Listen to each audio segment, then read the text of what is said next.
Protein rich dosa ప్లెయిన్గా తినే కన్నా ఇలా మనం ఫ్యాట్స్ అంటే good fats, protein, vitamins and minerals వచ్చేలాగా కుక్ చేసుకోవటమే హెల్దీ అనమాట. సో దోశలు ఉత్తవే తింటే మనకు ఊరికే కార్బ్స్ కాబట్టి ఎనర్జీ లెవెల్స్ ఇలా రేజ్ అయ్యి మళ్ళీ వెంటనే డౌన్ అయిపోతుంది, మనకి బాగా ఆకలేస్తుంది. కానీ ఇలా వండుకొని తింటే మనకి హెల్త్కి హెల్త్, వెల్త్కి వెల్త్, లాంజివిటీ, వెల్నెస్ అండ్ పిల్లలకైతే ఇంకా వాట్ నాట్. అసలు పిల్లలకి కంపల్సరిగా ఇలానే వండి పెట్టాలి. సో మనం కూడా వీక్లీ 4 days ఇలాంటి బ్రేక్ఫాస్ట్లన్నా ఇలాంటి డిన్నర్స్ అన్నా చేయాలి. So breakfast and dinner option కింద చూపిస్తున్నాను. Here we go. Oil. So తాలింపు వేసేద్దాం. ఆవాలు, ధనియాలు, జీలకర్ర. పోపు డబ్బాలో డబ్బులు ఉన్నాయి. చిన్నప్పుడు నాకు డబ్బులు కావాలంటే పోపు డబ్బాలో చూసేదాన్ని. అందుకనే చూడండి ఎలా వేశారు, బాగుంటుంది. అలా ఒక నైస్ ఫీల్. నా చిన్నప్పటి జ్ఞాపకాలు గుర్తుకొచ్చు. Onions, green chillies, ginger garlic paste, పసుపు, టొమాటో సాస్. సో దీన్ని బాయిల్ చేద్దాం, అంటే కొంచెం ఉడకాలి.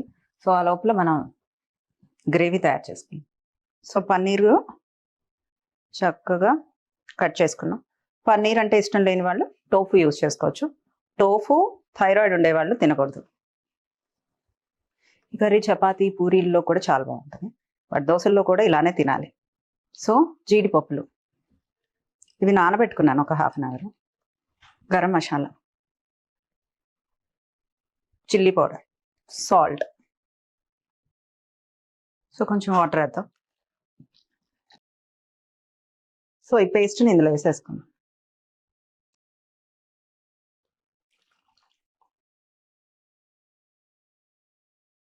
కొంచెం దీన్ని స్మాష్ చేసుకోవాలి, ఎందుకంటే చాలా మందికి గ్యాస్ట్రిక్ ఇష్యూ వస్తూ ఉంటుంది. దీన్ని కనుక కొంచెం స్మాష్ చేసుకుంటే ఈజీగా డైజెస్ట్ అవుతుంది. ఎవరికైనా పప్పులు అలా డైజెస్ట్ అవ్వకపోతుంటే, గ్యాస్ట్రిక్ ఇష్యూస్ ఉంటే ఇలా స్మాష్ అన్నా చేసుకోండి, మిక్సీ అన్నా వేసుకోండి.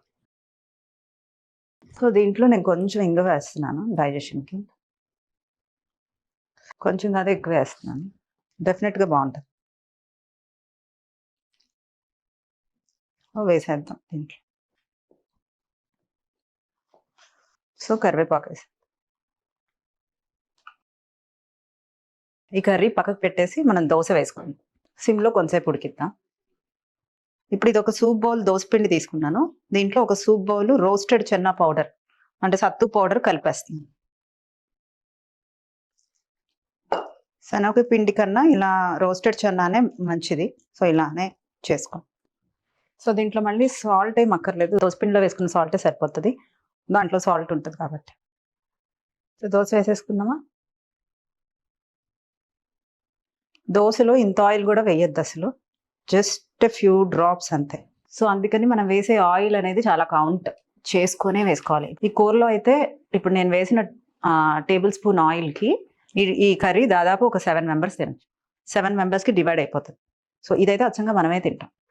ఇలా మూత పెట్టి కాల్చుకుంటే బాగా కాలుతుంది, నూనె లేకపోయినా. చూడండి ఎంత బాగా వచ్చేసిందో. ఆయిల్ వేస్తేనే వచ్చింది అనుకుంటారు, కాదు, ఇలా కూడా వస్తుంది. అండ్ ఈ దోశ కూడా చాలా టేస్టీగా ఉంటుంది. సో తినేద్దామా. చూడండి ఎంత బాగా వచ్చేస్తుంది. ఆయిల్ వేస్తేనే టేస్ట్ అనుకోవద్దు, ఇప్పుడు ఇది చాలా టేస్ట్ ఉంటుంది. సో కర్రీ వేసేసుకుందామా. ఈ కర్రీలో అంటే మన ఒక్కొక్క మీల్కి కావాల్సిన ప్రోటీన్ అందాలి అంటే ఈ కర్రీలో ప్రోటీన్ ఉండాలి, ఈ దోశలోనూ ఉండాలి. ఇడ్లీ దోశలు తిన్నా ఇలా తినాలి. తినేద్దామా. చికెన్ తింటున్న ఫీలింగ్ ఉంది. సో ఫైబర్కి ఫైబరు, ప్రోటీన్కి ప్రోటీను, ఫ్యాట్స్ అన్నీ ఉన్నాయి. సో ఇప్పుడు మనం మార్నింగ్ ఇది తిన్నా కూడా మనకి త్వరగా ఆకలి అవ్వదు.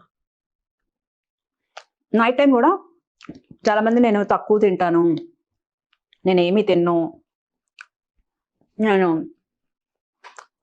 నైట్ 6కి డిన్నర్ ఆపేస్తాను, అయినా వెయిట్ తగ్గట్లేదు, అయినా నా డయాబెటీస్ కంట్రోల్ అవ్వట్లేదు, నాకు ఫ్యాట్ లాస్ అవ్వట్లేదు, నా థైరాయిడ్ కంట్రోల్లోకి రావట్లేదు అంటారు. ఎన్నింటికి తింటున్నాము అనేది కూడా ఇంపార్టెంటే, ఏం తింటున్నాము అనేది కూడా ఇంపార్టెంటే. ఇలాంటివి తింటే హెల్త్ బెనిఫిట్స్ చాలా ఉంటాయి. కార్బ్స్ ఉన్నాయి, మనం మళ్ళీ కార్బ్స్ స్టాప్ చేయట్లేదు. కార్బ్స్ తిన్నా బ్లడ్ షుగర్స్ రేజ్ అవ్వవు ఇలా తింటే. సో మీరందరూ చేసుకుంటారు అని చూపిస్తున్నాను. So save it, share it and enjoy it. Thank you for watching.